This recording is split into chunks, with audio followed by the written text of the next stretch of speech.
सभी श्रोताओं को रविशंकर का नमस्कार। आज हम शेक्सपियर द्वारा लिखित एमए प्रीवियस पेपर सेकंड के एक रिवेंज ड्रामा हैमलेट का एक्ट और सीन वाइज व्याख्या करेंगे। यह ड्रामा यहीं पर नहीं, हर जगह लगभग पढ़ाया जाता है। ऐसा माना जाता है कि तमाम लोगों ने शेक्सपियर के ड्रामा पढ़ने के लिए ही अंग्रेजी पढ़नी सीखी। हिंदी बॉलीवुड सिनेमा की हैदर मूवी हैमलेट ड्रामा से ही इंस्पायर्ड है।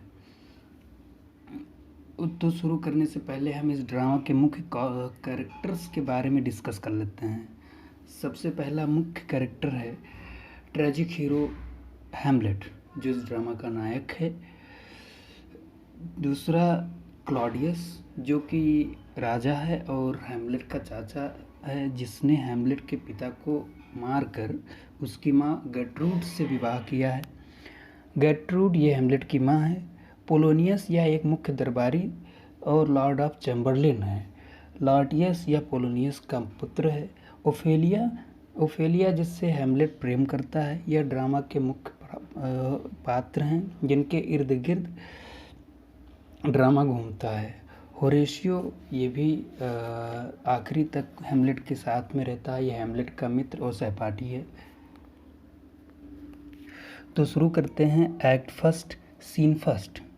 बर्नार्डो को देर रात वहां देखकर फ्रांसिस्को कहता है कि वह वहीं पर खड़े रहकर अपना परिचय दे। बर्नार्डो राजा की दीर्घायु की कामना करता है। फ्रांसिस्को पूछता है कि क्या वह बर्नार्डो है। बर्नार्डो इसकी पुष्टि करता है। फ्रांसिस्को कहता है कि वह अत्यंत सावधानी से काम पर आया है।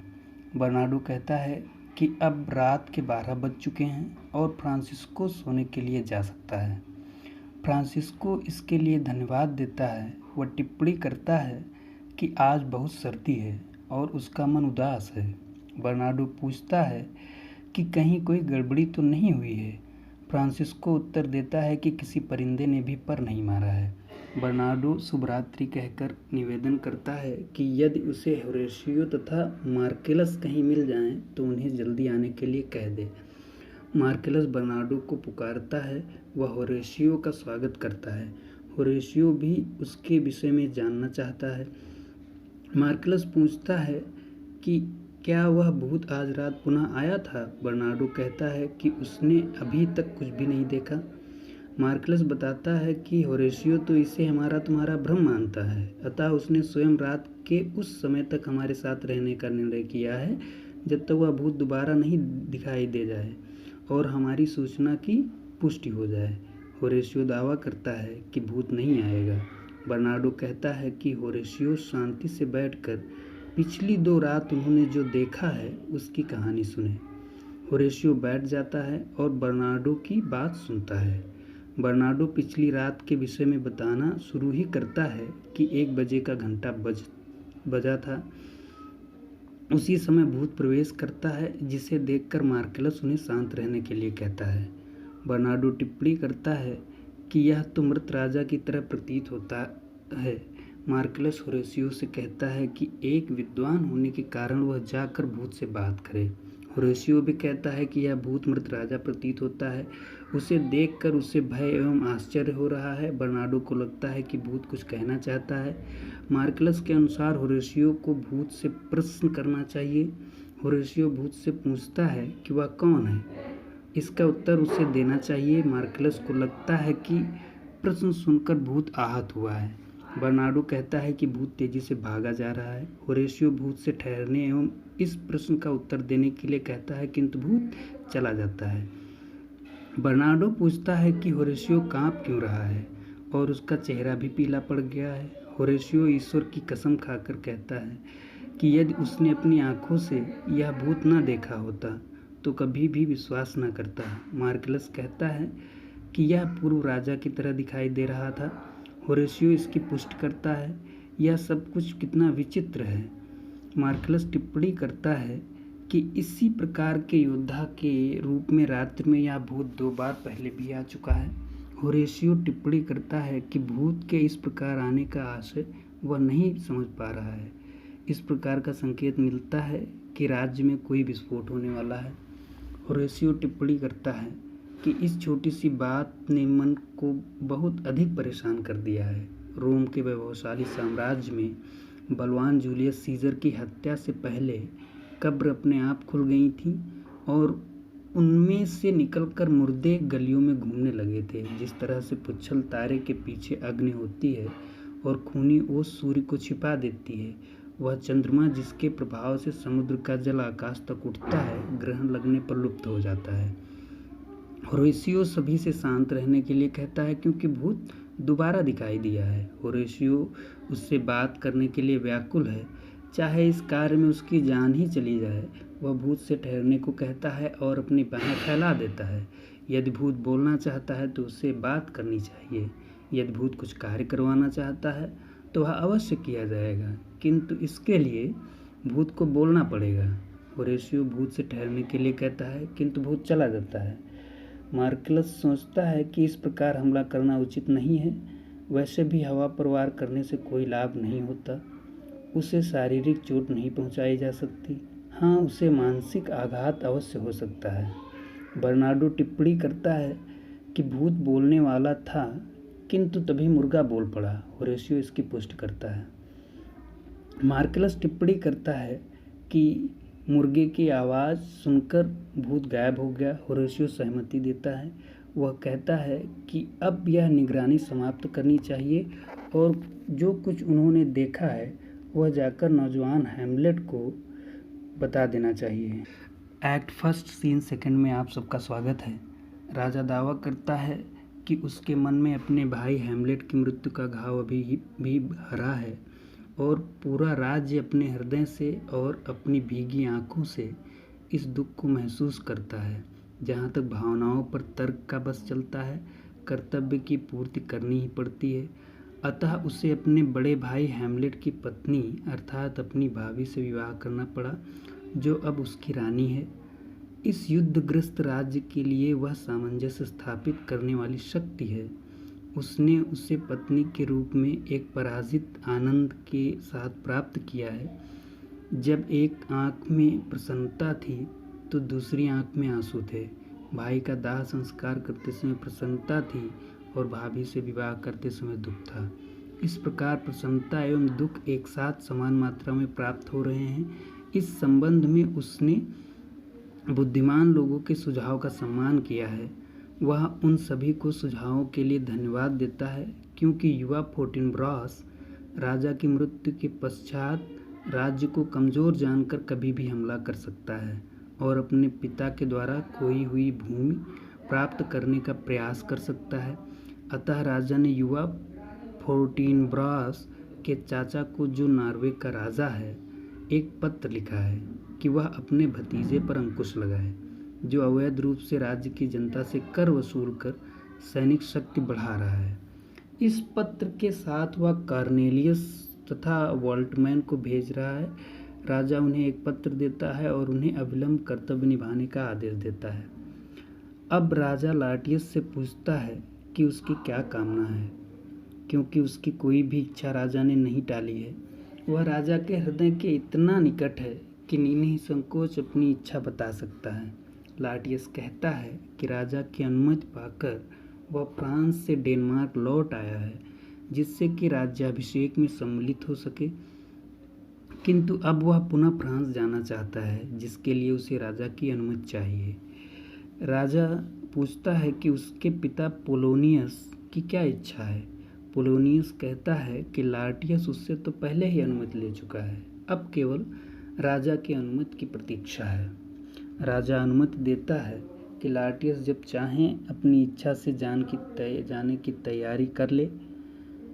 वह अब अपने भतीजे हैमलेट से बात करना चाहता है। हैमलेट स्वागत बोलता है कि वह एक संबंधी से अधिक किंतु पुत्र से कम है। राजा पूछता है कि हैमलेट दुखी क्यों दिखाई देता है। उस पर सदैव बादल घिरे दिखाई देते हैं। हैमलेट उत्तर देता है कि यह कथन सत्य नहीं है, क्योंकि वह तो धूप में खड़ा है। रानी कहती है कि हैमलेट को काले कपड़े नहीं पहनने चाहिए और उसकी आंखों में राजा के प्रति सम्मान का भाव होना चाहिए। उसे सदैव आंखें झुकाए हुए धूल में अपने मृत पिता को खोजने का प्रयास नहीं करना चाहिए। उसे नहीं भूलना चाहिए कि यह जीवन की वास्तविकता है कि जो जीवित है वह मरता भी है। हैमलेट अपनी माँ को मैडम कहकर संबोधित करता है और कहता है कि हाँ, यह तो अत्यंत सामान्य बात है। रानी पूछती है कि वह अत्यधिक दुखी क्यों दिखाई देता है। हैमलेट दावा करता है कि वह दिखाई ही नहीं देता, वास्तव में दुखी है। उसके काले कपड़े, आहें और आंसू दिखावटी नहीं हैं। उसके मन में वास्तविक दुख है। उसने यह व्यवहार दिखावटी रूप में नहीं। राजा टिप्पणी करता है कि हैमलेट के स्वभाव का यह एक प्रशंसनीय पक्ष है कि वह अपने पिता के लिए इतना अधिक दुख व्यक्त कर रहा है, किंतु उसे यह जानना चाहिए कि उसके पिता ने अपने पिता को एवं उनके पिता ने भी अपने पिता को खोया था। इस प्रकार जो भी जीवित रहता है वह मृत्यु के लिए कुछ समय के लिए दुख महसूस करता है, किंतु बाद में उस दुख को भुलाकर अपने कर्तव्य में लग जाता है। उस दुख को न भुलाना अपवित्र एवं ईश्वर के नियम के विपरीत है। इससे धैर्य की कमी एवं बुद्धि की कमजोरी उजागर होती है। यह इस प्रकार का आभास देता है कि ईश्वर ने कोई गलत कार्य किया है।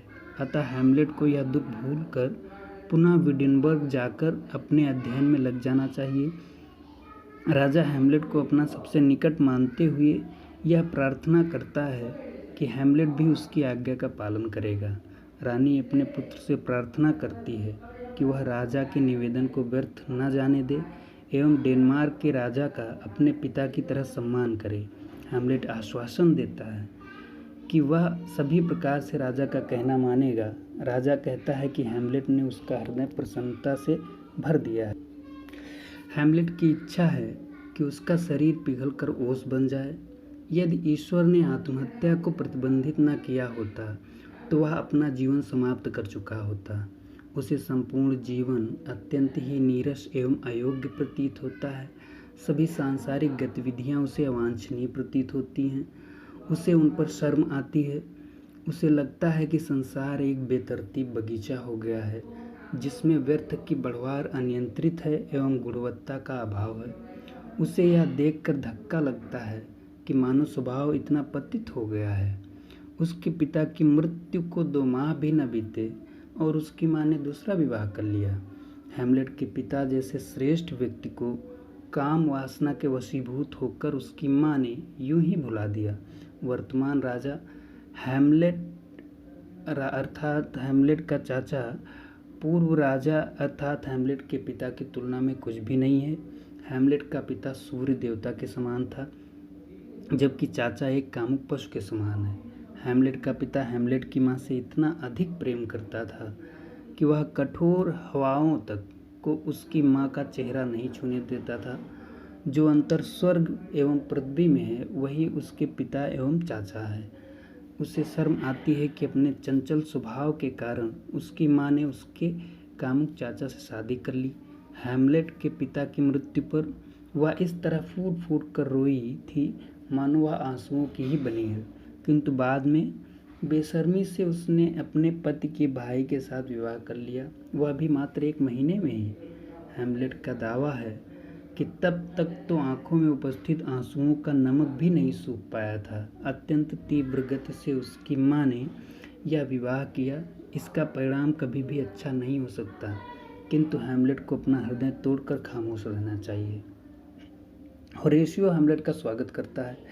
होरेशियो कहता है कि हैमलेट के लिए वह सदैव उसका निर्धन सेवक रहेगा। हैमलेट कहता है कि होरेशियो उसका सेवक नहीं मित्र है। वह होरेशियो से पूछता है कि विडेनबर्ग से उसके आने का क्या कारण है। मार्केलस हैमलेट को नमस्कार करता है। हैमलेट कहता है कि वह उसे देखकर बहुत प्रसन्न है। हैमलेट पुनः होरेशियो के एल्सिनोर में आगमन का कारण जानना चाहता है। होरेशियो कहता है कि वह हैमलेट के पिता के दाह संस्कार में भाग लेने आया था। हैमलेट कहता है कि वास्तविकता छिपाने की जरूरत नहीं है। संभवतः वह हैमलेट की माँ के विवाह में सम्मिलित होने के लिए आया होगा। होरेशियो हैमलेट के प्रति सहानुभूति प्रकट करता है। हैमलेट कहता है कि बचत करने के लिए दोनों कार्यक्रम एक साथ किए गए। अंतिम संस्कार के समय जो भोजन बचा था वह विवाह के समय परोस दिया गया। उस दिन हैमलेट को जितना दुख हुआ था वह उसका वर्णन नहीं कर सकता। वह होरेशियो को बताता है कि उसे अपने पिता दिखाई देते हैं। होरेशियो के पूछने पर वह स्पष्ट करता है कि उसने अपने पिता को स्वप्न में देखा है। उसके पिता इतने श्रेष्ठ व्यक्ति थे कि संसार में उन जैसा कोई दूसरा नहीं था। होरेशियो हैमलेट को बताता है कि उसने हैमलेट के पिता को पिछली रात देखा है। हैमलेट अचंभित होता है। होरेशियो उसे धैर्य रखने के लिए कहता है और प्रमाण के रूप में मार्केलस व बर्नार्डो को प्रस्तुत करता है, जिन्होंने रात्रि को निगरानी करते समय पूर्व राजा हैमलेट का भूत देखा है। उसकी आकृति हूबहू हैमलेट के पिता के जैसी थी। 3 बार वह उनके सामने घूमता रहा और बाद में गायब हो गया। उनसे सूचना पाकर होरेशियो ने भी रात्रि को भूत का इंतजार किया और उसे देखा। अब किसी प्रकार का कोई संशय नहीं है। हैमलेट पूछता है कि वह भूत कहाँ पर था। होरेशियो बताता है कि इस चबूतरे पर जहाँ ये लोग निगरानी कर रहे थे। हैमलेट पूछता है कि क्या उस भूत ने कोई बात की थी। होरेशियो बताता है कि भूत ने प्रश्न पूछने पर भी कोई उत्तर नहीं दिया। जिस क्षण यह लगा कि वह बोलने वाला है, उसी समय सुबह की सूचना देने के लिए मुर्गा बोल पड़ा। मुर्गे की आवाज़ सुनकर भूत गायब हो गया। हैमलेट टिप्पणी करता है कि यह सब कुछ बहुत विचित्र है। होरेशियो हैमलेट के इस विचार की पुष्टि करता है कि यह सब कुछ विचित्र है, इसलिए उन्होंने हैमलेट को यह सब बताना उचित समझा। हैमलेट उनका आभार महसूस करता है और पूछता है कि क्या आज रात वे पुनः उस स्थान पर निगरानी करेंगे। सकारात्मक उत्तर पाकर हैमलेट पूछता है कि क्या भूत हथियारबंद था। वे दोनों पुनः पुष्ट करते हैं। हैमलेट पूछता है कि क्या ऊपर से नीचे तक। वे दोनों पुनः पुष्टि करते हैं। हैमलेट पूछता है कि क्या उन्होंने चेहरा स्पर्श देखा था। होरेशियो उत्तर देता है कि चेहरे पर रक्षा कवच लगा हुआ था, अतः स्पर्श दिखाई नहीं दे रहा था। हैमलेट सोचता है कि काश वह वहाँ पर होता। होरेशियो उत्तर देता है कि हैमलेट तो और भी अचंभित हो जाता। हैमलेट पूछता है कि क्या बहुत देर रात तक रुका था। होरेशियो उत्तर देता है कि इतना समय जितना 1 से 100 तक गिनने में लगता है। मार्केलस व बर्नार्डो कहते हैं कि भूत कुछ अधिक देर तक रुका था, किंतु होरेशियो इस बात पर सहमत नहीं है। हैमलेट के पूछने पर होरेशियो बताता है कि भूत की दाढ़ी बिखरी हुई थी। हैमलेट निर्णय लेता है कि आज रात वह भी निगरानी पर मौजूद रहेगा। हो सकता है कि भूत से उसकी भी मुलाकात हो जाए। होरेशियो को पूरा विश्वास है कि भूत हैमलेट से अवश्य मिलेगा। हैमलेट कहता है कि यदि वह उसके पिता का भूत है तो वह अवश्य बात करेगा। हैमलेट उन सभी को सलाह देता है कि वे इस विषय की चर्चा किसी अन्य से ना करें और इस विषय के साथ उनसे विदा लेता है कि रात्रि को वे सभी मिलेंगे। उनके जाने के बाद अकेला रह जाने पर हैमलेट जोर जोर से बोलता है कि हथियारबंद रूप में उसके पिता का भूत कोई शुभ संकेत नहीं है। जब तक उसकी मुलाकात न हो जाए, अपनी भावनाओं पर काबू रखना हैमलेट के लिए मुश्किल हो रहा है। उसे आशा है कि किसी रहस्य से पर्दा उठेगा, चाहे पूरी धरती उस रहस्य को मनुष्यों से छिपाना चाहे। एक्ट फर्स्ट सीन 3 में आप सबका स्वागत है। लार्टियस कहता है कि उसका ज़रूरी सामान जहाज़ पर रख गया है और विदा लेने का समय आ गया है। वह अपनी बहन ओफेलिया से कहता है कि हवा पक्ष में चल रही है और सुरक्षा की व्यवस्था हो गई है। व्यर्थ में सोकर समय बर्बाद नहीं करना चाहिए। वह ओफेलिया को निर्देश देता है कि जब भी मार्गदर्शन की आवश्यकता हो वह उसे पत्र लिख सकती है। ओफेलिया पूछती है कि क्या उसे किसी प्रकार की शंका है। लार्टियस उसे हैमलेट के विरुद्ध चेतावनी देता है कि उसका प्रेम मात्र दिखावा एवं क्षणिक हो सकता है, जिसका उद्देश्य केवल आनंद प्राप्त करना है। लार्टियस ओफेलिया को इस विषय पर अधिक सोचने से मना करता है। उसके अनुसार प्रकृति जब शरीर का विकास करती है तो आंतरिक भावनाओं में भी परिवर्तन आता है। हो सकता है कि अब हैमलेट ओफेलिया से प्रेम करने लगा हो और उसके मन में ओफेलिया को कलुषित करने की भावना कदापि न हो। राजकुमार होने के कारण अपनी इच्छा पूर्ति के लिए वह इतना स्वतंत्र नहीं है जितना कि एक साधारण व्यक्ति हो सकता है। इस परिस्थिति में ओफेलिया को विचार करना चाहिए कि यदि विवश होकर हैमलेट ने उसे त्याग दिया तो क्या वह उसे सहन कर पाएगी। इसलिए उसे अपना प्रेम हैम्लेट से कुछ दूरी बनाकर ही व्यक्त करना चाहिए। इस संबंध में उसे अत्यंत सावधानी पूर्वक व्यवहार करना चाहिए। ओफेलिया वचन देती है कि वह लार्टियस की सलाह का सदैव सम्मान करेगी और कभी भी सम्मान की सीमा का अतिक्रमण नहीं करेगी। लार्टियस उसे आश्वासन देता है कि प्रत्येक दशा में वह ओफेलिया का साथ देगा। वह कुछ और देर उससे बात करना चाहता है, किंतु पिता को देखकर चुप हो जाता है। पोलोनियस फटकारता है कि लार्टियस बिना बात विलंब कर रहा है, जबकि जलपोत जाने के लिए तैयार है। लार्टियस को कुछ आवश्यक निर्देश देते हुए वह सफलता का आशीर्वाद देता है। पोलोनियस के अनुसार लार्टियस को दूसरे देश में यह सावधानी रखनी चाहिए कि सभी के सम्मुख अपने विचार प्रकट न करे। अन्य सभी के विचार ध्यानपूर्वक सुने, किंतु निर्णय लेते समय अपने विवेक का प्रयोग करे। बिना अच्छी तरह विचार करे कोई कार्य ना करे। अधिकतम लोगों से परिचित हो तो किंतु बिन बुलाए उनके यहाँ पहुंचकर अपना सम्मान ना खोए। जिन मित्रों को वह विकट परिस्थितियों में अपने प्रति सच्चा पाए, उनसे कभी दूरी उत्पन्न ना करे। नई मित्रता में धन खर्च करना मूर्खता है। किसी भी झगड़े में ना पड़े, किंतु यदि झगड़ा टालना संभव ना हो तो पूरी शक्ति और साहस से उस झगड़े का निपटारा इस प्रकार करे कि दुश्मन दोबारा कभी लड़ने की हिम्मत ना करे।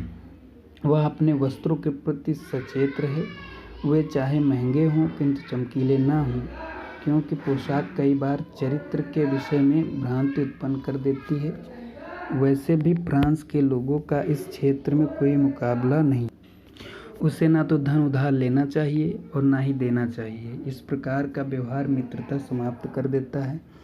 इसके अतिरिक्त उसे अपने प्रति सच्चा रहना चाहिए, तभी वह दूसरों के प्रति सच्चा रह पाएगा। अब उसे अविलंब यात्रा पर जाना चाहिए। लार्टियस सभी से विदा लेकर चल देता है। पोलोनियस ओफेलिया से पूछता है कि लार्टियस किस संबंध में निर्देश दे रहा था। ओफेलिया बताती है कि वह हैम्लेट के विषय में चर्चा कर रहा था। पोलोनियस दावा करता है कि उसे पता चला है कि हैम्लेट ओफेलिया से बार बार मिलता है और वह भी मुलाकात के लिए उत्सुक रहती है। यदि यह सत्य है तो वह सच बता दे कि उन दोनों के बीच क्या चल रहा है।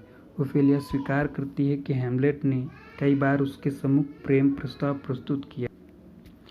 पोलोनियस ओफेलिया को नासमझ कहता है, क्योंकि वह हैम्लेट के प्रस्ताव को सच्चा मान बैठी है। ओफेलिया दावा करती है कि हैम्लेट ने अत्यंत शालीनता से प्रेम प्रस्ताव किया है, किंतु पोलोनियस का दावा है कि जिस प्रकार चिड़ियों को फांसने के लिए बहेलिया जाल फैलाता है, उसी तरह हैम्लेट ने अपनी बातों में उसे फंसा लिया है। हैम्लेट राजकुमार है, वह कुछ भी करने के लिए स्वतंत्र है, किंतु ओफेलिया को उससे मिलने की कोई आवश्यकता नहीं है। आगे से वह उसके प्रेम का कोई उत्तर ना दे। एक्ट फर्स्ट सीन फोर्थ में आप सबका स्वागत है। हैम्लेट टिप्पणी करता है कि ठंडी हवा बहुत तीखी है। वह समय के विषय में भी पूछता है। होरेशियो उत्तर देता है कि 12 बजने में कुछ देर है। मार्कलस कहता है कि 12 बज चुके हैं। होरेशियो टिप्पणी करता है कि तब तो भूत के आने का समय हो गया है। तभी नगाड़े की आवाज़ सुनाई देती है। 2 गोले भी छूटते हैं। हैम्लेट कहता है कि आज रात भर राजा दावत का मज़ा उड़ाएगा। होरेशियो पूछता है कि क्या यह एल्सिनोर का रिवाज है। हैम्लेट कटाक्ष करता है, धन की बर्बादी के लिए यह सब कुछ दूसरे देशों से सीख लिया गया है। होरेशियो हैम्लेट से भूत की ओर ध्यान देने के लिए कहता है। हैम्लेट स्वर्ग एवं नरक के दूतों से रक्षा करने के लिए कहता है। उसे पूरा विश्वास नहीं है कि यह भूत स्वर्ग से आया है अथवा नरक से, जो इस प्रकार उसके पिता की आकृति धारण करके यहाँ घूम रहा है। हैम्लेट अवश्य इससे बात करेगा, किंतु वह अनिश्चय की स्थिति में नहीं रहना चाहता। आखिर उसे भी तो पता चले कि कब्र तोड़कर उसके पिता का भूत यहाँ किस लिए आया है और हैम्लेट से क्या चाहता है। होरेशियो हैम्लेट को ध्यान दिलाता है कि भूत इशारा करके उसे बुला रहा है। शायद वह अकेले में हैम्लेट से बात करना चाहता है। मार्केलस भी इस ओर ध्यान देता है कि भूत हैमलेट को दूर ले जाना चाहता है। उसके अनुसार हैमलेट को नहीं जाना चाहिए। होरेशियो भी हैमलेट को निर्जन स्थान पर जाने से मना करता है, किंतु हैमलेट घोषणा करता है कि वह अवश्य भूत के साथ जाएगा, क्योंकि उसे कोई भय नहीं है। यह भूत उसके शरीर या आत्मा को कोई चोट नहीं पहुंचाएगा। होरेशियो रोकता है, किंतु हैमलेट जाने को मन बना चुका है। एक्ट फर्स्ट सीन 5 में आप सबका स्वागत है। हैमलेट भूत से कहता है कि जो बात करनी है वह वहीं पर हो जाए, क्योंकि वह आगे नहीं जाएगा। भूत कहता है कि नरक की आग में वापस जाने का समय आ गया है। हैमलेट को भूत के लिए दुख महसूस होता है। भूत कहता है कि सहानुभूति करने के स्थान पर हैमलेट उसकी बात को ध्यान से सुने। भूत बताता है कि सत्य जानने के बाद हैमलेट को बदला लेना होगा। भूत को एक निश्चित अवधि के लिए रात्रि को भटकना पड़ता है, ताकि अपने जीवन काल में किए गए अपराधों को वह समाप्त कर सके। वह हैमलेट से कहता है कि योग्य पुत्र होने के कारण यदि उसे अपने पिता से प्रेम है तो वह पिता की हत्या का बदला जरूर लेगा। हैमलेट कहता है कि वह यह सब कुछ जानने के और बदला लेने के लिए तत्पर है। भूत हैमलेट को याद दिलाता है कि उसकी मृत्यु के विषय में यह भ्रामक धारणा प्रचारित की गई थी कि जब वह फलों के बीच में बगीचे में सो रहा था, एक सांप ने उसे डस लिया। किंतु हैमलेट को जानना चाहिए कि वह सांप इस समय राजमुकुट धारण किए हुए है।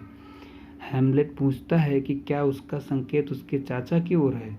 भूत के अनुसार हैमलेट का चाचा एक कामुक पतित जानवर है, जिसने अपनी धूर्तता और उपहारों का जादू चलाकर हैमलेट की मां को फुसला लिया।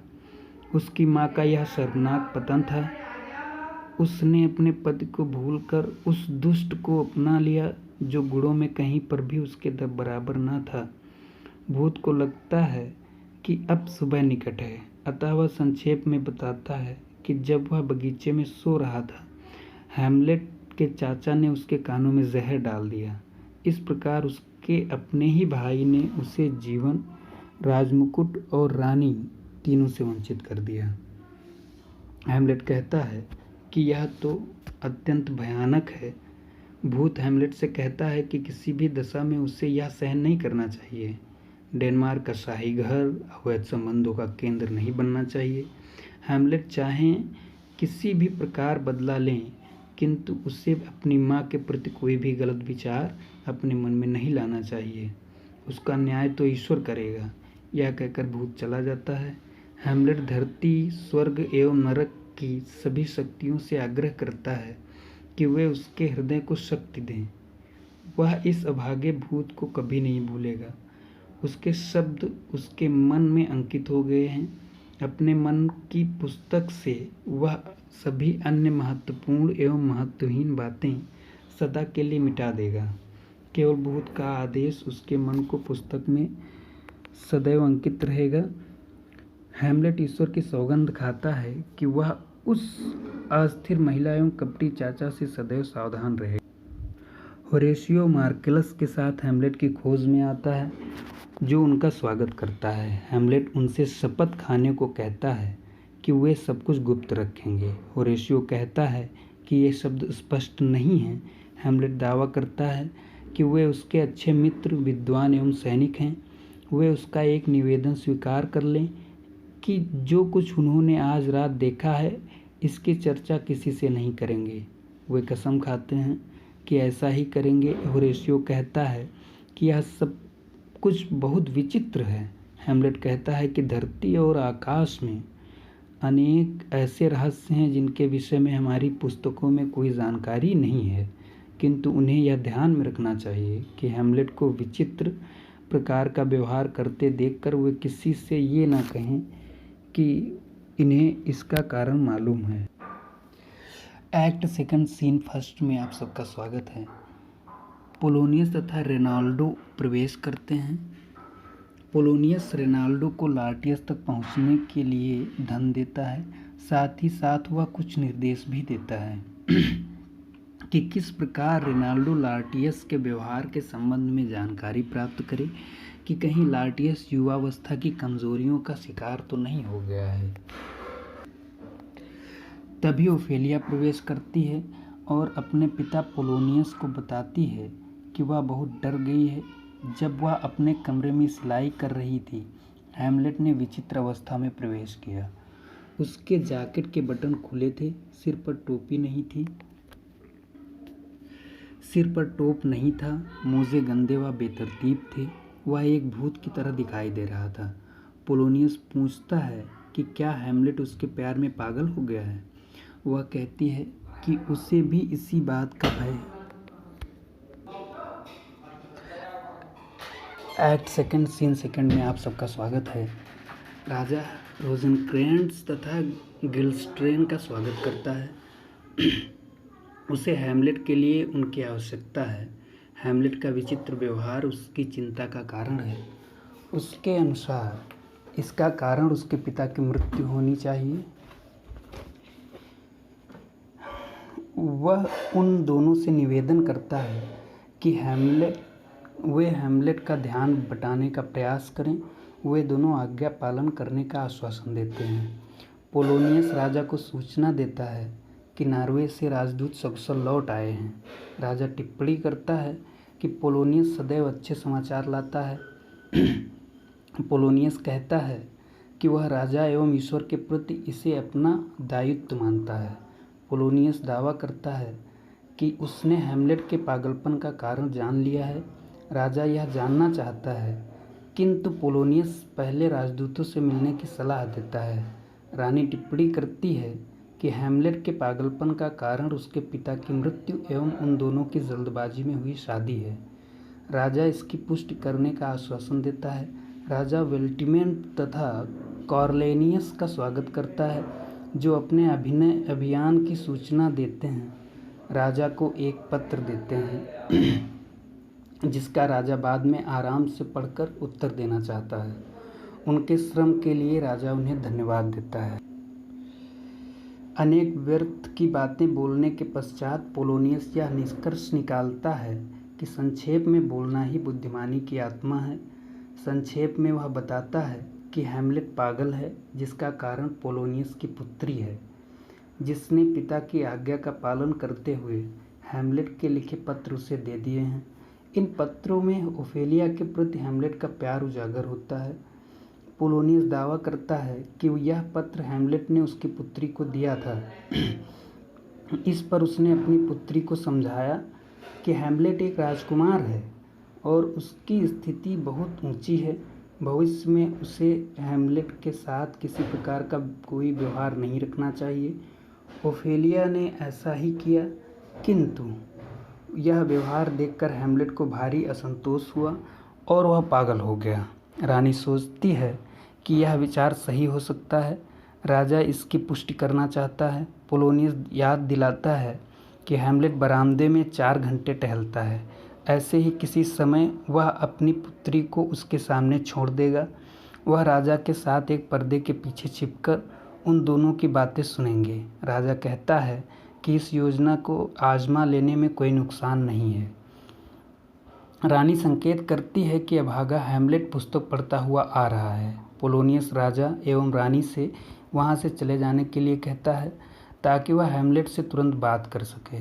पोलोनियस पूछता है कि क्या हैमलेट उसे पहचानता है। हैमलेट उत्तर देता है कि वह एक मछली विक्रेता है। पोलोनियस दावा करता है कि वह ऐसा नहीं है। हैमलेट कहता है कि उसे ईमानदार होना चाहिए और इस संसार में 10,000 में से एक मुश्किल से ईमानदार होता है। हैमलेट पुनः पूछता है कि क्या उसके एक पुत्री है। उसकी पुत्री को धूप में नहीं टहलना चाहिए, अन्यथा वह गर्भवती हो सकती है। इस बात को उसे ध्यान रखना चाहिए। पोलोनियस अपने आप से कहता है कि यह फिर उसकी पुत्री के बारे में बात कर रहा है। लगता है कि यह अपने होश में नहीं है। यद्यपि यह पागलपन है, किंतु इसमें तारतम्य की कमी नहीं है। कभी कभी तो यह अत्यंत विवेकपूर्ण उत्तर देता है। तुरंत ही वह हैमलेट और अपनी पुत्री की मुलाकात की योजना बनाने के लिए चला जाता है। हैमलेट रोजेनक्रेंट्ज तथा गिल्स्ट्रेन का स्वागत करता है और पूछता है कि भाग्य ने उन्हें कैद में क्यों भेज दिया। हैमलेट डेनमार्क को एक कारागार मानता है। रोजेनक्रेंट्ज टिप्पणी करता है कि पूरा संसार एक कारागार है। हैमलेट यह कहकर उसके विचार की पुष्टि करता है कि डेनमार्क सबसे बुरा कारागार है। रोजेनक्रेंट्ज कहता है कि वे ऐसा नहीं सोचते। हैमलेट कहता है कि दुनिया में अच्छा बुरा कुछ भी नहीं है, हमारे विचार किसी को भी अच्छा या बुरा बना देते हैं। वह उन दोनों के एल्सिनोर आने का स्वागत पूछता है। रोजेनक्रेंट्ज उत्तर देता है कि वे दोनों उससे मिलने आए हैं। हैमलेट धन्यवाद देकर पूछता है कि क्या वे अपनी इच्छा से आए हैं। हैमलेट आरोप लगाता है कि उन्हें राजा रानी ने भेजा है। गिल्स्ट्रेन यह स्वीकार कर लेता है। एक दार्शनिक के रूप में हैमलेट टिप्पणी करता है कि मनुष्य कितना विचित्र प्राणी है। वह श्रेष्ठ बुद्धि का स्वामी है, उसकी क्षमताएं अनंत हैं, उसका व्यक्तित्व एक कार्य प्रशंसनीय है तथा एक देवदूत के समान है। समझदारी में वह देवताओं के समान है। वह संसार की सुंदरता है एवं सर्वश्रेष्ठ प्राणी है। फिर भी वह एक माटी के खिलौने से अधिक कुछ भी नहीं है। न कोई पुरुष और न कोई स्त्री हैमलेट को प्रसन्नता दे सकते हैं। पोलोनियस दावा करता है कि संसार के सर्वश्रेष्ठ अभिनेता वहाँ मौजूद हैं, जो किसी भी महान लेखक के नाटक का मंचन करने में समर्थ हैं। हैमलेट कटाक्ष करते हुए पोलोनियस को इज़राइल का महान न्यायाधीश जेफ्ताह कहकर पुकारता है, जो अपनी सुंदर बेटी से बहुत प्यार करता था। पोलोनियस अपने आप से कहता है कि हैमलेट फिर उसकी बेटी का उल्लेख कर रहा है। हैमलेट कलाकारों का स्वागत करता है और उनसे अपनी गुणवत्ता का नमूना प्रस्तुत करने के लिए प्राइम की हत्या का दृश्य प्रस्तुत करने के लिए कहता है। पहला कलाकार एक भावुक संवाद कर बोलता है। इसे सुनकर पोलोनियस कहता है कि इस कलाकार की आंखों में आंसू आ गए हैं। वह कलाकार से ठहरने के लिए कहता है। हैमलेट कलाकारों की प्रशंसा करता है। वह उन्हें पोलोनियस के साथ जाने का निर्देश देता है। पहला कलाकार वहीं पर रुक जाता है। हैमलेट उससे पूछता है कि क्या वह गोंजेगो की हत्या का नाटक खेल सकता है। कलाकार अगली रात यह प्रस्तुत करने के लिए तैयार है। हैमलेट कहता है कि वह कुछ पंक्तियां लिखकर उसे याद करने के लिए दे देगा। कलाकार के सकारात्मक उत्तर से हैमलेट प्रसन्न होता है और उसे पोलोनियस के साथ जाने के लिए कहता है। अकेले में हैमलेट अपने आप को कोसता है कि वह एक हीन दास है। कितने आश्चर्य की बात है कि यह कलाकार मात्र कल्पना के आधार पर अपनी आत्मा को संचालित कर सकता था। उसी कल्पना के अनुसार उसका चेहरा दिखाई देता है। आंखों में आंसू थे और व्यवहार व्यथित था। उसकी आवाज़ कांप रही थी और उसका व्यक्तित्व कल्पना के अनुरूप था। यह सब कुछ उसने एक हेकुबा के लिए किया था जिससे उसका कोई संबंध नहीं है। फिर भी वह उसके लिए रो रहा था। यह कल्पना के परे है कि यदि उसके पास इस प्रकार रोने का कोई वास्तविक कारण होता तो वह कलाकार क्या करके दिखाता। उसके आंसुओं से मंच डूब जाता और संवादों से लोगों के कान फट जाते। हैमलेट को पूरा विश्वास है कि उस संवाद को सुनकर अपराधी पागल हो जाता और निरपराधी अपराध से मुक्त हो जाता। अनजान लोग भ्रमित हो जाते और उनकी आँख कान अचंभित हो जाते। एक्ट थर्ड सीन फर्स्ट में आप सबका स्वागत है। राजा रोजेनक्रेंट्ज तथा गिल्स्ट्रेन से पूछता है कि क्या उन्हें हैमलेट के पागलपन का कारण पता चला। रोजेनक्रेंट्ज कहता है कि हैमलेट खुद भ्रमित है, किंतु वह अपने भ्रम का कारण नहीं बताना चाहता। गिल्स्ट्रेन कहता है कि एक बनावटी पागलपन की सहायता से हैमलेट अपने आप को सबसे दूर रखता है। रानी पूछती है कि क्या हैमलेट ने उसका एक सज्जन व्यक्ति की तरह स्वागत किया। गिल्स्ट्रेन टिप्पणी करता है कि हैमलेट का पागलपन बनावटी है। रोजेनक्रेंट्ज का कहना है कि हैमलेट स्वतंत्र रूप से उत्तर देता है। रानी पूछती है कि क्या उसके मनोरंजन में रुचि है और यह जानकर प्रसन्न होती है कि हैमलेट ने कलाकारों का स्वागत किया और वह रात को उनके सम्मुख एक नाटक प्रस्तुत करेगा। राजा भी इसका स्वागत करता है और सबसे इस कार्य में सहायता करने के लिए कहता है। रोजेनक्रेंट्ज आश्वासन देता है कि वह हर प्रकार से सहायता करेगा। राजा रानी को सूचना देता है कि उसने हैमलेट को यहाँ पर बुलवाया है ताकि उसकी ओफेलिया से मुलाकात हो सके। वे उसकी मुलाकात का निरीक्षण करेंगे और जानेंगे कि उसके पागलपन का कारण प्रेम है अथवा नहीं। रानी कहती है कि काश ओफेलिया की सुंदरता हैमलेट के पागलपन का कारण हो, ताकि यही सुंदरता उसके पागलपन को दूर कर सके। ओफेलिया भी ऐसा ही चाहती है। पोलोनियस के निर्देश पर ओफेलिया एकांत में पुस्तक पढ़ने का दिखावा करती है। पोलोनियस स्वीकार करता है कि बहुत बार आरोप लगने पर भी यही बात सत्य है कि बुराई को छिपाने के लिए अच्छाई का आवरण प्रयोग किया जाता है। राजा सोचता है कि ये शब्द उसकी आत्मा पर एक चाबुक की तरह प्रहार करते हैं। प्रसाधनों के द्वारा सुंदर बनाया गया एक वेश्या का चेहरा उतना भद्दा नहीं होता जितना कि उसके बुरे कार्य हैं, जिन्हें वह अच्छे शब्दों से छिपाए हुए है, किंतु उसका बोझ उसकी आत्मा पर भारी है। हैमलेट जोर जोर से बोलता हुआ आता है। उसकी समझ में नहीं आ रहा है कि उसका चाचा अपराधी है अथवा नहीं। उसकी समझ में नहीं आ रहा है कि दुर्भाग्य द्वारा उत्पन्न मानसिक तनाव सहन करना अधिक अच्छा है अथवा कष्टों के सागर के विरुद्ध हथियार उठा लेना। ये कष्ट राजा की हत्या के प्रयास में उत्पन्न हो सकते हैं। इस प्रयास में उसकी जान भी जा सकती है। उसे मरने के से डर नहीं लगता। मृत्यु तो एक लंबी नींद के समान है और नींद हमें सिरदर्द व अनेकों कष्टों से बचाती है। मृत्यु थकाऊ जीवन का आनंददायक अंत है। मर जाना उतना ही सुखद है जितना कि सो जाना।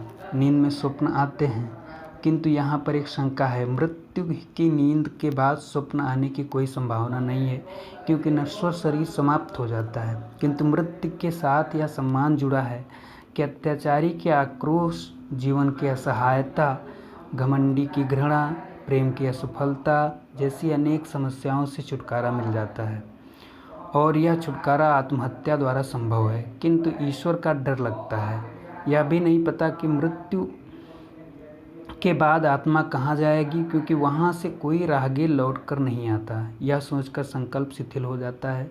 जिन कष्टों से छुटकारा पाने का मन प्रयास करता है, उन्हें सहने के लिए तैयार हो जाता है।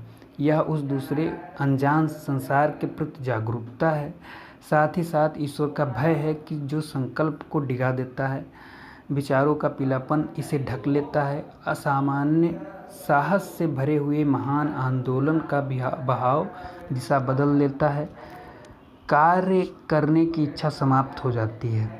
तभी हैमलेट को सुंदर ओफेलिया दिखाई देती है। वह प्रार्थना में मगन है। हैमलेट सोचता है कि ओफेलिया उसके पापों को याद कर रही होगी।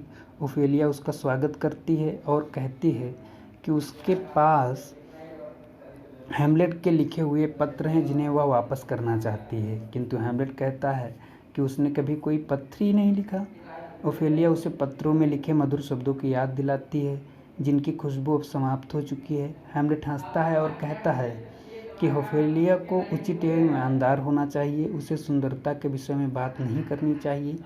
ओफेलिया अपना दुख प्रकट करती है कि उसकी सुंदरता कभी ईमानदारी को नहीं त्याग सकती। हैमलेट दावा करता है कि उसने कभी उससे प्यार किया था। ओफेलिया कहती है कि इस बात का उसने विश्वास दिलाया था।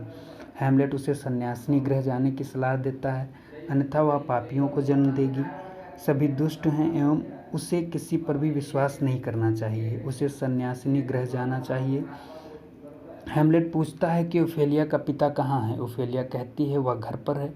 हैमलेट कहता है उसे घर में बंद कर देना चाहिए, जिससे कि वह मूर्खता का प्रदर्शन बाहर न कर सके। यह सुनकर ओफेलिया का हृदय टूट जाता है। वह ईश्वर से प्रार्थना करती है कि हैमलेट सामान्य हो जाए। हैमलेट उसके सौंदर्य प्रसाधन के प्रयोग पर कटाक्ष करता है कि ईश्वर ने उसे एक चेहरा दिया है जिसे वह बदल देना चाहती है।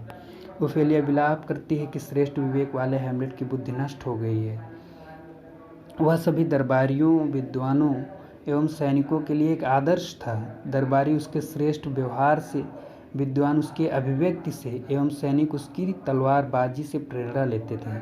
राजकुमार होने के कारण संपूर्ण राज्य की आशा उस पर टिकी थी। वह उन सभी नौजवानों के लिए दर्पण के समान था जो नित नए फैशन एवं शैली के वस्त्र धारण करना चाहते हैं। सभी उसको देखते थे, किंतु अब वह पूर्णतया बुद्धिहीन हो गया है। हैमलेट की प्रेमिका होने के कारण वह अपने आप को अन्य सभी युवतियों से अधिक सौभाग्यशाली मानती थी, किंतु अब वह सर्वाधिक अभागी हो गई है। कभी जिसने हैमलेट की मधुर वाणी सुनी थी, अब उसकी तिरस्कारपूर्ण बातों को सुन रही है। उसका दुख अनंत है। राजा और पोलोनियस हैमलेट के पागलपन पर विचार करते हैं। राजा का कहना है कि हैमलेट प्रेम के कारण पागल नहीं है। उसके अनुसार हेमलेट के व्यवहार में कुछ असामान्यता तो है, किंतु वह पागलपन नहीं है। ऐसा लगता है कि उसकी आत्मा में कोई बात बैठ गई है जो उसके दुख को बढ़ा देती है और उसका उजागर होना खतरनाक हो सकता है। इसे रोकने के लिए राजा हेमलेट को तुरंत इंग्लैंड भेजना चाहता है। राजा को आशा है कि दूसरे देशों को घूमकर उसके हृदय में छिपी हुई वह बात निकल जाएगी और उसकी निराशा समाप्त हो जाएगी। पोलोनियस यह कहकर इस योजना का समर्थन करता है कि हेमलेट के दुख का प्रारंभ प्रेम की निराशा ही है। उसके अनुसार नाटक की समाप्ति पर रानी को अकेले में हेमलेट से उसके दुख का कारण जानना चाहिए। पोलोनियस का सुझाव है कि माँ बेटे की बातचीत के मध्य वह पर्दे के पीछे से उनकी बातें सुनेगा। यदि माँ हेमलेट के दुख का कारण न जान सके तो उसे इंग्लैंड भेजने में कोई कठिनाई नहीं है। राजा कहता है कि बड़े लोगों का पागलपन गंभीरता से लिया जाना चाहिए। एक्ट थर्ड सीन सेकंड में आप सबका स्वागत है। हेमलेट कलाकारों को निर्देश देता है कि संवाद किस प्रकार बोला जाए। वह होरेशियो को बताता है कि राजा के सामने उस रात एक नाटक खेला जाएगा जिसका एक दृश्य वही परिस्थिति प्रस्तुत करता है जिसमें उसके पिता की मौत हुई थी। जब मंच पर नाटक हो वह हेमलेट के चाचा पर निगाह रखे। यदि उसका छिपा हुआ पाप चेहरे पर उजागर न हो तो यह सिद्ध हो जाएगा कि हेमलेट से जो भूत मिला था वह झूठा था। हेमलेट होरेशियो से कहता है कि वह उसके चाचा के चेहरे का ध्यान से देखे, क्योंकि नाटक के बाद में वे दोनों वार्ता करके निष्कर्ष निकालेंगे।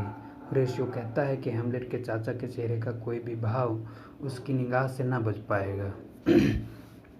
नाटक के दृश्य में एक राजा व एक रानी प्रवेश करते हैं। वे एक दूसरे के प्रति प्रेम व्यवहार करते हैं। राजा फूलों के बिस्तर पर लेट जाता है। रानी उसे छोड़कर चली जाती है। तभी एक व्यक्ति आता है, राजा का मुकुट लेकर चूमता है और राजा के कान में जहर डालकर चला जाता है। रानी लौट कर आती है, राजा को मरा पाकर रोती है। जहर देने वाला व्यक्ति 3-4 लोगों के साथ आता है और विलाप करने का दिखावा करता है। फिर वह रानी को उपहार देकर फुसलाता है। थोड़ी बहुत आनाकानी के बाद रानी उसका प्रेम स्वीकार कर लेती है। ओफेलिया पूछती है कि नाटक का अर्थ क्या है। हेमलेट उत्तर देता है कि इसका अर्थ शरारत है। ओफेलिया पूछती है कि क्या यह नाटक का मूल कथानक प्रस्तुत किया गया था। तभी 2 कलाकार राजा और रानी के रूप में आते हैं। राजा दावा करता है कि वह रानी के साथ पवित्र बंधन में जुड़ा हुआ है। रानी दावा करती है कि उसका प्रेम सच्चा है, जिसे किसी प्रमाण की आवश्यकता नहीं है। राजा पूछता है कि उसके मरने पर क्या वह दूसरे व्यक्ति से विवाह नहीं करेगी। रानी घोषणा करती है कि वह एक बार विधवा होकर वह कभी किसी अन्य की पत्नी नहीं बनेगी। राजा नाटक का शीर्षक पूछता है। हेमलेट कहता है चूहेदान। यह नाटक वियना में हुई एक हत्या का प्रस्तुतिकरण है। ड्यूक का नाम गोंजेगो व उसकी पत्नी का नाम बेप्टिस्टा है। तभी मंच पर लुसियनस प्रवेश करता है और राजा के कान में जहर डालता है। हेमलेट टिप्पणी करता है कि राजा का राज्य हड़पने के लिए बगीचे में लुसियनस ने राजा को जहर दे दिया है। गोंजेगो मर गया है, किंतु हत्यारे को गोंजेगो की पत्नी का प्रेम प्राप्त हो जाएगा। ओफेलिया ध्यान देती है कि राजा उठ गया है। हेमलेट टिप्पणी करता है कि राजा को झूठी आग ने डरा दिया है। रानी पूछती है कि राजा को क्या हुआ। पोलोनियस नाटक समाप्त करने का आदेश देता है और रोशनी लाने के लिए कहता है। तभी सभी चले जाते हैं, केवल हेमलेट और होरेशियो रह जाते हैं। हेमलेट कहता है कि भूत के शब्द सोने की तरह खरे थे। रोजेनक्रेंट्स तथा गिल्स्ट्रेन प्रवेश करते हैं और सूचना देते हैं कि राजा बहुत क्रोध में है तथा रानी ने हेमलेट को बुलाया है। रोजेनक्रेंट्स के अनुसार हेमलेट के व्यवहार ने रानी को अचंभित कर दिया है। गिल्स्ट्रेन स्वीकार करता है कि उससे वाद्ययंत्र बजाना नहीं आता। हेमलेट उसे फटकारता है कि वह हेमलेट को अयोग्य बनाने का प्रयास क्यों कर रहा है। वह हेमलेट को अपनी इच्छानुसार चलाना चाहता है, मानो कि वह कोई वाद्ययंत्र हो। हेमलेट दावा करता है कि उसके हृदय के रहस्य को कोई नहीं जान पाएगा। यह नहीं सोचना चाहिए कि हेमलेट को संचालित करना एक बांसुरी बजाने से अधिक आसान है। पोलोनियस आकर हेमलेट को सूचना देता है कि रानी उससे मिलना चाहती है। एक पागल आदमी की तरह बातें करके हेमलेट पोलोनियस को मूर्ख बनाता है और आश्वासन देता है कि वह माँ से मिलने अभी पहुँचेगा। अब यह निश्चित हो चुका है कि हेमलेट के चाचा क्लॉडियस ने ही हेमलेट की पिता की हत्या की थी। अकेला रह जाने पर हैमलेट बोलता है कि यह रात का विचित्र काल है। इस समय कब्रिस्तानों में भूत चुड़ैल घूमते हैं तथा नरक की जहरीली हवा संसार में फैलती है। इस समय इतने क्रोध में है कि गर्म खून पी सकता है अथवा कोई भी भयानक कार्य कर सकता है, किंतु उसे अपने आप को नियंत्रित करना चाहिए, क्योंकि वह अपनी माँ से मिलने जा रहा है। उसे माँ के साथ नर्म एवं चाचा के साथ क्रूर होना चाहिए। वह सोचता है कि वह कठोर बनेगा, किंतु अस्वाभाविक कार्य नहीं करेगा। माँ के साथ वह कड़वी बातें तो करेगा, किंतु कोई गलत कार्य नहीं करेगा। एक्ट थर्ड सीन थर्ड में आप सबका स्वागत है। राजा का दावा है कि वह हैमलेट को पसंद नहीं करता और यह कदापि सुरक्षित नहीं है कि हैमलेट का पागलपन बढ़ने दिया जाए। वह रोजेनक्रेंट्ज तथा गिल्डेस्टेन से कहता है कि वह हैमलेट के साथ इंग्लैंड जाने के लिए तैयार हो जाएं। पोलोनियस आकर सूचना देता है कि हैमलेट अपनी माँ के कमरे की ओर जा रहा है। वह पर्दे के पीछे छिपकर उन दोनों की बातचीत सुनेगा। राजा इसके लिए उन्हें धन्यवाद देता है। राजा जोर जोर से सोचता है कि उसका गंभीर अपराध ईश्वर की जानकारी में आ गया होगा। भाई की हत्या करना अत्यंत गंभीर अपराध है। वह तो इतना अधिक पापी है कि प्रार्थना भी नहीं कर सकता। वह पश्चाताप करने का भी साहस नहीं कर पा रहा है। उसके हाथों में भाई का खून लगा है, जिसे कोई भी बारिश नहीं धो सकती, कोई भी प्रार्थना उसे क्षमा नहीं दिला सकती, कोई भी पश्चाताप उसे पाप मुक्त नहीं कर सकता। दया की प्रार्थना करते हुए वह झुकता है।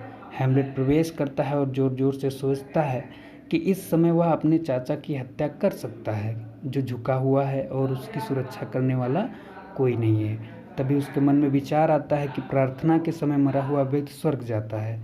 एक पापी को स्वर्ग भेजकर हैमलेट का बदला पूरा नहीं होगा। उसे कोई गुलामों की तरह बदला नहीं लेना है।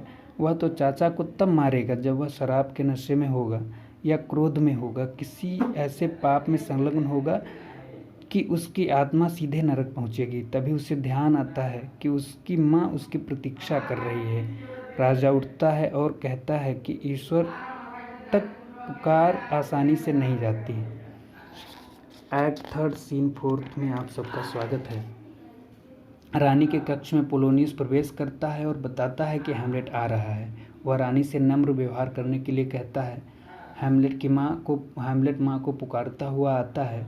रानी हैमलेट को चेतावनी देती है कि उसने अपने पिता को आहत किया है।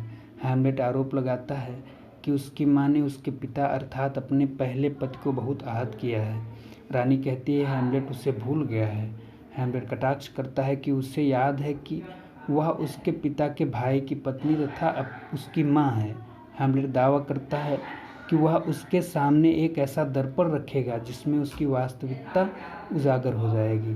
रानी पूछती है कि क्या वह उसकी हत्या करेगा और सहायता के लिए चिल्लाती है। पर्दे के पीछे से पोलोनियस भी सहायता के लिए चिल्लाता है। हैमलेट तलवार निकालकर पर्दे में घुसा देता है, जिससे पोलोनियस मर जाता है। रानी हैमलेट से कहती है कि यह उसने क्या कर दिया। हैमलेट पूछता है कि क्या राजा मर गया, किंतु वह पाता है कि पोलोनियस मर चुका है। हैमलेट अपनी माँ से दोनों भाइयों की तस्वीरों को और देखने के लिए कहता है। उसका पिता देवता जैसा था, जिसके बाल सूर्य की किरणों जैसे थे, शरीर जो जैसा तथा आंखें युद्ध के देवता मार्स जैसी थीं। उसकी ऊंचाई सुबह के तारे जैसी थी, जो किसी आकाश को छूने वाली पहाड़ी के पीछे दिखाई देता है। उसके पिता में गुणों एवं व्यक्तित्व का संयोग था। यह उसकी माँ का पहला पति था। वह अपनी माँ से दूसरी तस्वीर की ओर अर्थात अपने वर्तमान पति की ओर देखने के लिए कहता है। वह अंतर समझ सकती है। वह पहाड़ जैसा था और यह बंजर मैदान है। यह प्रेम नहीं है, क्योंकि उम्र बढ़ने पर खून की गर्मी ठंडी हो जाती है और बुद्धि का विकास होता है। उस समय इस प्रकार के गलत निर्णय नहीं होने चाहिए। रानी हैमलेट से निवेदन करती है कि वह शांत हो जाए। उसे अब अपनी आत्मा के दोष दिखाई दे रहे हैं। हैमलेट आरोप लगाता है कि वह एक हत्यारे की पत्नी बन गई है। इस हत्यारे में उसके पिता के शतांश गुण भी नहीं है।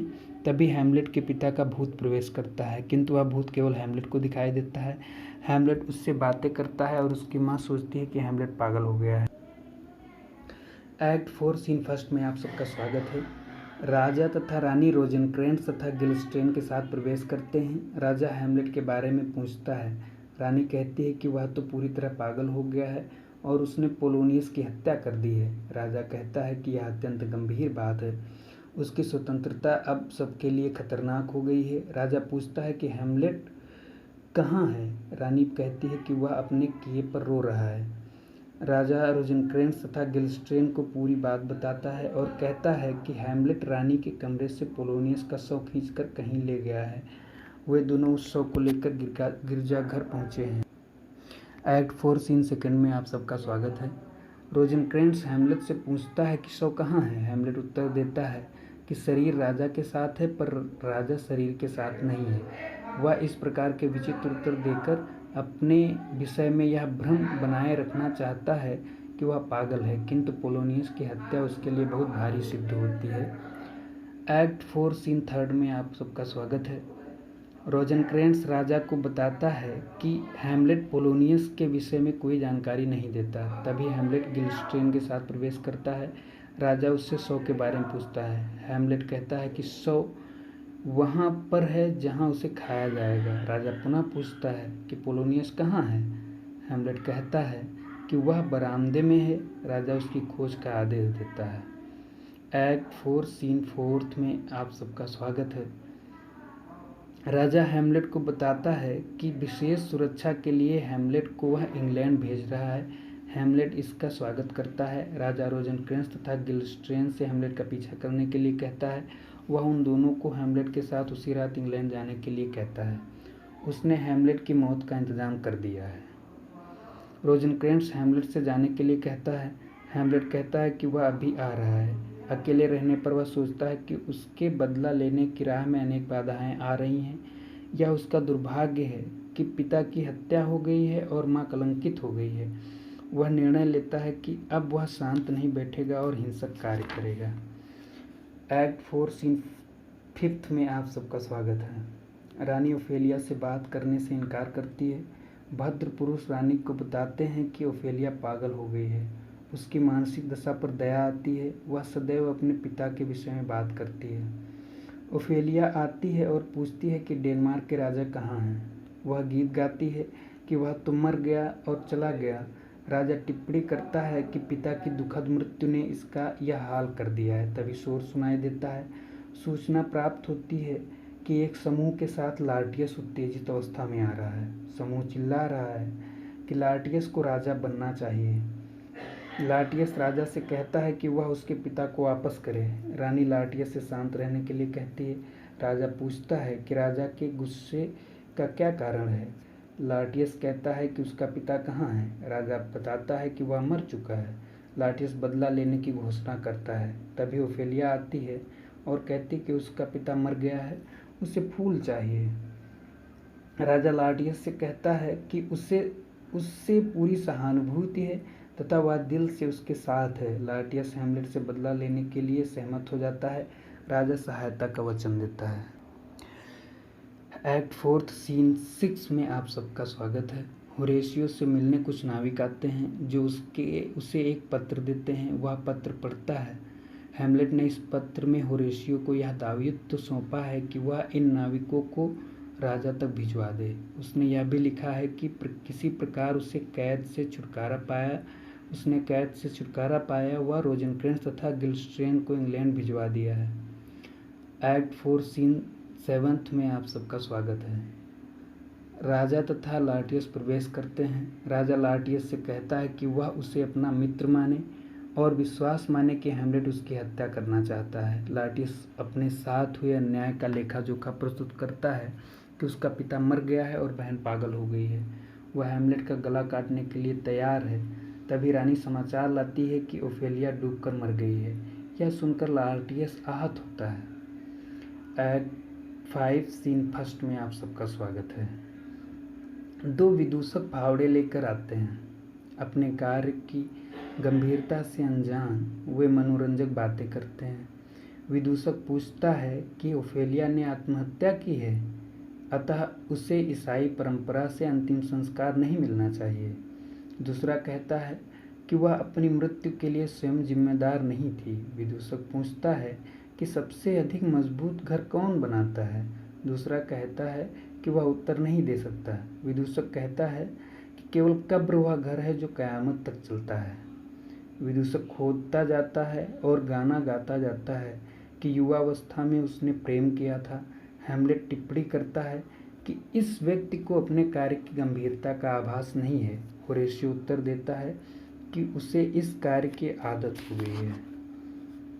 खोदते समय विदूषक एक खोपड़ा उठाकर फेंकता है। एक दार्शनिक की तरह हैमलेट कहता है कि कभी इस खोपड़े की जबान रही होगी और इसने गाने गाए होंगे। हो सकता है कि यह एक दरबारी हो। हैमलेट विदूषक से पूछता है कि यह किसकी कब्र है। विदूषक कहता है कि वह बना रहा है इसलिए उसकी कब्र है। हैमलेट पूछता है कि वह किस व्यक्ति के लिए इसे खोद रहा है। विदूषक उत्तर देता है कि किसी भी आदमी के लिए नहीं। हैमलेट पूछता है कि फिर किसी स्त्री के लिए। विदूषक उत्तर देता है किसी स्त्री के लिए भी नहीं।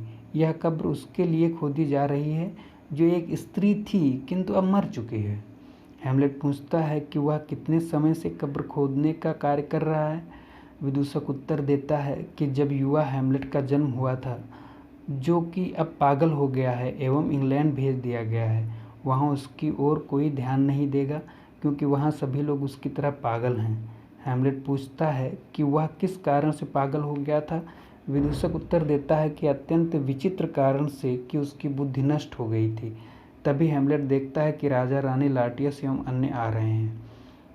लार्टियस ओफेलिया को जमीन पर लिटालने के लिए कहता है। मृत ओफेलिया को देखकर हैमलेट को धक्का लगता है। रानी ओफेलिया के शरीर पर फूल बिखेरती है। लार्टियस कब्र में कूद पड़ता है और ओफेलिया के लिए अपना प्रेम प्रदर्शित करता है। हैमलेट आगे आता है और कब्र में कूद पड़ता है। लार्टियस से उसकी गुत्थम गुत्था हो जाती है। राजा उन्हें अलग करने का आदेश देता है। वे कब्र से बाहर आते हैं। हैमलेट घोषणा करता है कि वह इस विषय पर लार्टियस से लड़ेगा। 40,000 भाई मिलकर भी ओफेलिया को इतना प्रेम नहीं दे सकते थे जितना कि उसने दिया है। वह लार्टियस से पूछता है कि ओफेलिया के प्रेम में वह क्या करेगा। क्या वह मगरमच्छ खाएगा। हैमलेट मगरमच्छ खाने के लिए तैयार है। रानी कहती है कि यह पागलपन है। राजा होरेशियो से निवेदन करता है कि वह हैमलेट को वहाँ से ले जाए। एक्ट 5 सीन 2 में आप सबका स्वागत है। हैमलेट होरेशियो को बताता है कि किस प्रकार राजा ने उसे इंग्लैंड में मरवाने का षड्यंत्र किया था जिससे वह बचकर निकल आया। होरेशियो पूछता है कि राजा किस प्रकार का व्यक्ति है। हैमलेट कहता है कि उसने हैमलेट के पिता की हत्या की और माँ को कलंकित कर दिया है। ओसेरिक आकर हैमलेट का अभिवादन करता है। हैमलेट उससे लार्टियस के हथियार के विषय में पूछता है। ओसेरिक बताता है कि वह तलवार एवं छुरे का प्रयोग करेगा। हैमलेट स्वीकार कर लेता है। राजा लार्टियस का हाथ हैमलेट के हाथ में दे देता है। हैमलेट लार्टियस से अपने गलत व्यवहार के लिए क्षमा मांगता है और कहता है कि वह व्यवहार उसने पागलपन में किया था। पागलपन उसका सबसे बड़ा दुश्मन है। लार्टियस कहता है कि उसे हैमलेट से कोई शिकायत नहीं है। राजा मेज पर शराब के गिलास रखने के लिए कहता है। यदि हैमलेट ने पहला या दूसरा आघात किया अथवा तीसरे के बाद लड़ाई त्याग दी तो राजा हैमलेट के अच्छे स्वास्थ्य की कामना के लिए शराब पिएगा। हैमलेट लार्टियस का स्वागत करता है। वे दोनों खेलते हैं। हैमलेट एक शक्तिशाली आघात करता है। लार्टियस हैमलेट से पुनः आघात करने के लिए कहता है। राजा उन दोनों से ठहरने के लिए कहता है और शराब मंगाता है। वह हैमलेट को एक माला पुरस्कार में देता है। वे दोनों पुनः खेलते हैं। हैमलेट दूसरा आघात करता है। लार्टियस स्वीकार करता है कि उसे आघात लगा है। राजा आशा प्रकट करता है कि हैमलेट जीतेगा। रानी पीने के लिए शराब उठा लेती है। राजा के मना करने पर भी वह पी लेती है। राजा अपने आप से कहता है कि शराब जहरीली थी लेकिन अब कुछ भी नहीं किया जा सकता। लार्टियस अपने आप से कहता है कि यह उसकी अंतरात्मा के विरुद्ध है। वे खेलते हैं। लार्टियस हैमलेट को घायल कर देता है किंतु गुत्थम गुत्था में उनकी तलवारें बदल जाती हैं। अब हैमलेट लार्टियस को घायल कर देता है। राजा उन दोनों को अलग करने का आदेश देता है। वे दोनों गुस्से में हैं। रानी गिर पड़ती है। ओसेरिक रानी की ओर ध्यान देने के लिए कहता है। होरेशियो संकेत करता है कि लार्टियस एवं हैमलेट दोनों घायल हैं। लार्टियस ओसेरिक से कहता है कि वह अपने विश्वासघात के कारण मर रहा है। हैमलेट रानी के विषय में पूछता है। राजा टिप्पणी करता है कि उन दोनों को घायल देखकर वह बेहोश हो गई है, लेकिन रानी हैमलेट से कहती है कि शराब जहरीली है और वह मर जाती है। हैमलेट दरवाजे बंद करने का आदेश देता है, संयंत्र उजागर होना चाहिए।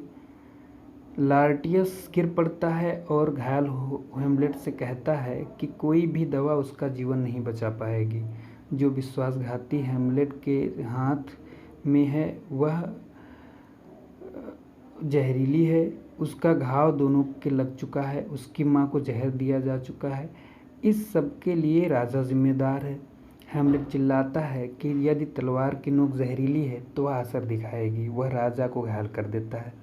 राजा मर जाता है। लार्टियस टिप्पणी करता है कि राजा को उचित दंड मिला है। लार्टियस मर जाता है। हैमलेट होरेशियो से निवेदन करता है कि वह जीवित रहे और दुनिया को यह बताता रहे कि हैमलेट का उद्देश्य उचित था। होरेशियो बची हुई जहरीली शराब पीना चाहता है। हैमलेट उससे ऐसा न करने के लिए कहता है। यदि होरेशियो भी मर गया तो हैमलेट को एक बुरा व्यक्ति समझेंगे। उसकी कहानी सुनाने के लिए होरेशियो को जीवित रहना चाहिए। हैमलेट पूछता है कि युद्ध का शोर कैसा सुनाई पड़ रहा है। वो सिर्फ बताता है कि फोर्टिनब्रास पोलैंड पर विजय प्राप्त करके लौटा है। हैमलेट होरेशियो से पूछता है कि हैमलेट होरेशियो से कहता है कि वह मर रहा है और इंग्लैंड से आए समाचार नहीं सुन पाएगा, किंतु यह भविष्यवाणी करता है कि फोर्टिनब्रास प्राप्त करेगा। हैमलेट मर जाता है। होरेशियो टिप्पणी करता है कि एक श्रेष्ठ हृदय वाले व्यक्ति का जीवन समाप्त हो गया है। यहीं पर शेक्सपियर की यह ट्रेजेडी हैमलेट समाप्त होती है। धन्यवाद।